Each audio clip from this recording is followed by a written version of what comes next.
last week I went to a convalescent home, and I entered the room of a man, and from the name I figured he was Latino, but I wasn't sure. He didn't look Latino. He wasn't very dark or anything, and when I went first, he needed to be changed, and so I left and came back, and he was very alert now. So he just looked at me, and I said, in English and Spanish, I asked him if he wanted a blessing in English or Spanish. And he just looked at me, and then I said, and he said, "Do you speak Italian?" In perfect English, he said to me, "Do you speak Italian?" I said, "No." I said, "But I can see you speak English. So would you like to be anointed and like a blessing?" And he just kept looking at me. I said, "Do you not want a blessing?" He said, "I'm not really into church." I said, "Oh, okay." So I said, "Would you rather I don't bless you?" And he says, "Yeah, I think so." I said, "Oh, okay." I said, "Well, listen, you have a very good day. Nice to meet you." And I said goodbye and left.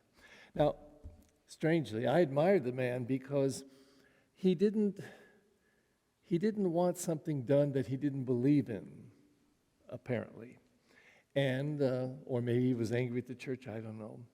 But he wasn't rude to me, but he said what he wanted, or I should say better, what he didn't want.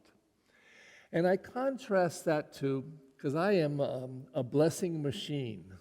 I am a blessing machine. I get asked, sometimes we'll be at Mass, and 3 or 4 people come up for a blessing for something, and then it might be that it's Advent or Mother's Day, so I do a blessing for that, and then I give the final blessing, and then I get outside the door, and somebody comes up and says, "Father, will you bless me?" And I say, "I just did 3 blessings in a row."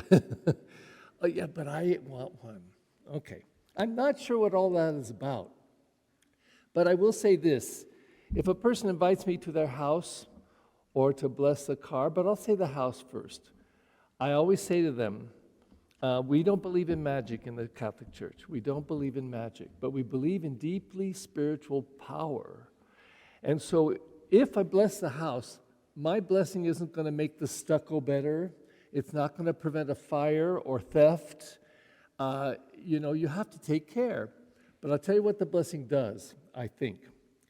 In our tradition, when we bless something, we're putting it aside for God and for God's use. And so I tell them, once I bless this house, this is God's house, and you got to treat it that way. And if every time you walk in here and you say, I'm in the house of God, God's blessing is here. It's in this place. Now this place is sacred. And when we think of blessing that way, I think it's a reflection of the scriptures today. There's a distinction made between a city built on God or not. And God speaks through Isaiah and says, "I'll tear down the walls of these arrogant cities, these cities that don't have any rootedness in me. And I'll raise up the lowly and the poor." And then Jesus takes that even further in a more personal way for each one of us. And he says, "Listen, you build a house on sand, when the winds and storms come, it'll collapse. Build it on a rock, it won't collapse." And so what is the rock? It's mentioned several times today. It's God. God is the rock. He's the foundation that is so strong that if we are building our lives on that, we're connected, we stay in touch with God, we walk with God, we talk with God, we live with God, we love with God, then things are different. So, for example, we're here in this formal half hour of prayer, this formal time together. We're all called to be here, and we answered the call, because if we didn't answer the call, we wouldn't be here. And poor Anita's been sick for a few days, so she couldn't come, but she's back with us. Thanks be to God. The point is, we take this half hour very seriously. We say, I want to be in God's presence and the presence of the church and to connect with our God. But why not all throughout the day? Isn't that why we bless our food? Isn't that why many of us bless our children as they go out the door? Some people have the little holy water font at their front door, and when they walk in, they bless themselves with holy water. The point is, I think these scriptures are saying God really wants us to be close, to be open, to let his presence thrive in us, live in us, grow in us. And as often as we open that door to God and let God in, we are building on that rock, and we are secure.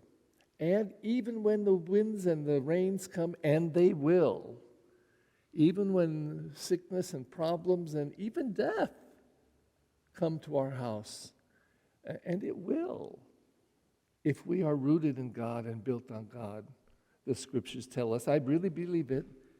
That makes all the difference in the world. And I've seen people when I anoint them and they're dying. So I always tell them there is always healing here, but it isn't necessarily physical.